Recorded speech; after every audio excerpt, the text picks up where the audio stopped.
I I work in technology. I've worked at this company for almost 35 years in technology. I started out as entry-level programmer. Now I'm a risk security officer for a line of business. I just real quick on my career. I view my career as like three components. My primary job, which is right now a security officer, but then also I do creative content where I've done policy videos, writing scripts, acting in them, plus mentoring. And I also have a side business, Supertivity, where the slogan is Community Fund for a Better, Safer World, where I do publishing, where I just recently published a novel that I worked with Laura from ThoughtFox, and also do some things for society, safe driving products, stuff like that. I'm currently working on, I published in May Supertivity Ventures Book One, which Laura did a nice job proofreading, selling it through Amazon. It's going well. Still working on promotion and some things with my website to drive traffic, but that's going well.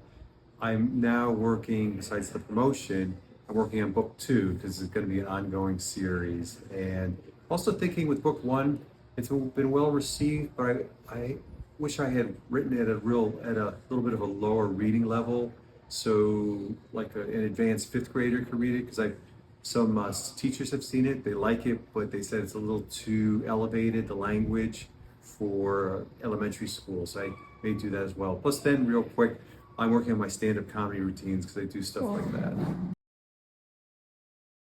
So book one, it's again Supertivity Adventures, and it's really building off of prior work where I had this dark matter sci-fi comic. I published superhero comics with my kids.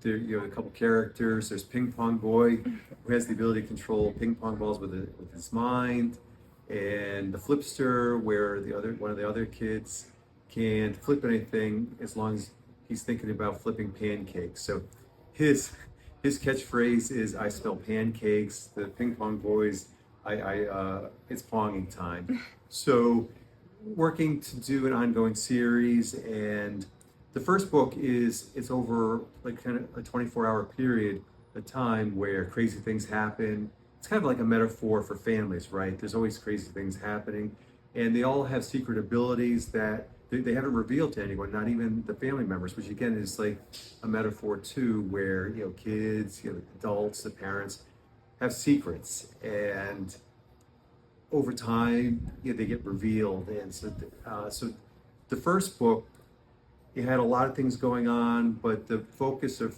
was on Griff, who has the ability to flip. They haven't become their superhero selves yet, so it's still in the infancy. But that book had where he had the main role, whereas book two, Ping Pong Boy or Catcher, is going to play the more prominent role, where his ability to control ping pong balls will save the day, similar to what Griff did with book one. Here's the hardcover. And nice. yeah, so again, it's available on Amazon, the paperback and Kindle. And I brought this too. This is one of my safe driving products, Wake Up Call, where it's a cute eight-page greeting card that I have available on my website. And I've made it free because I think this can save lives. So if you go to supertivity.com, you'll see, and I'm still refining the website, but you'll see the link where you can page through so you can see it online. And then there's an ability to download the PDF, and then you can print it out. You can print it out as many copies. It's great for new drivers or even experienced drivers who need a wake-up call about safe driving.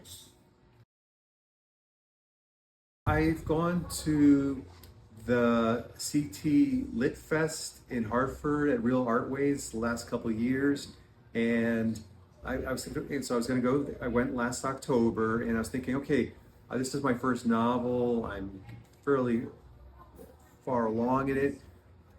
I think I need a professional proofreader, so I was keeping that in mind. So I show up, and I got there kind of late. So the people, it was like maybe around 4 o'clock. So I did my circuit around the tables, saw some people that I know from my poetry group, talked to different people. And then as it was coming the final stretch, there was the ThoughtFox table, and Laura was actually in front rearranging some things. It was a very nice layout, which I thought was kind of cute that it's almost the end of the day, but she's still tweaking things. So I that's a pretty good attribute for a proofreader editor. So we just struck up a conversation, clicked, and I sent her an email. Then I came down to her nice studio here, and I brought, printed materials for her to review, but I felt comfortable with it. So then I said, take it. And then after a while, we just did Google Drive. So we worked over a series. It was several months because I give her, a set of pages, she give feedback, and the next set. So it was a span of several months, but great job that she did. Because my mom is my main proofreader in the past, and I think she did a nice job, but I think having a professional proofreader is very key because I learned a lot of things. And also, even one thing that I've shared with other people, I was being coy in some parts of the book where trying to not do a reveal, and Laura had good feedback saying, hey, is that your main point you're trying to do? Is that your theme? I go, no, it's just be upfront, tell it. And so that way the reader won't get distracted or possibly confused. And I've shared that with other people that I've been working with, because I'm part of a screenwriting group and a fiction writer group. It's great. Because I live in West Hartford, it's about an hour and 20 minutes to get here, but I enjoy the ride. I love Stonington. I love this Velvet Mill. I never heard of it before. She's had some novelist networking that I've come down for. She had a couple open mics that I participated. I did some where I perform poetry and juggle or that. So I really like it. I do the tour around here. I've met other artists. In fact, after this, I'll probably see if some of these people I've met are around, like Elisa Leach, who is part of Spirit Wind Studio on the second floor. I'll pop and see if she's around. So it's a great community. I think just very tangible improvements on my manuscripts. The fact that I shudder to think if I didn't hire her for proofreading, because just even like kind of grammar, commas, minutia like that, but also some key points on flashbacks. And again, I mentioned, being, not being coy and that. Just having a very seasoned, talented professional was very significant, and look forward to leveraging her proofreading for book 2 and beyond. I was even chatting with her with my stand-up comedy routines. I don't need much tweaking, but maybe just bouncing an idea or two, or say, hey, what's your reaction to this? A great quote that I heard a couple years ago is that you don't get motivated to start, you start, and that gets you motivated. So you got to plop down in the seat, and I have my laptop, and I'll outline or just bang it out.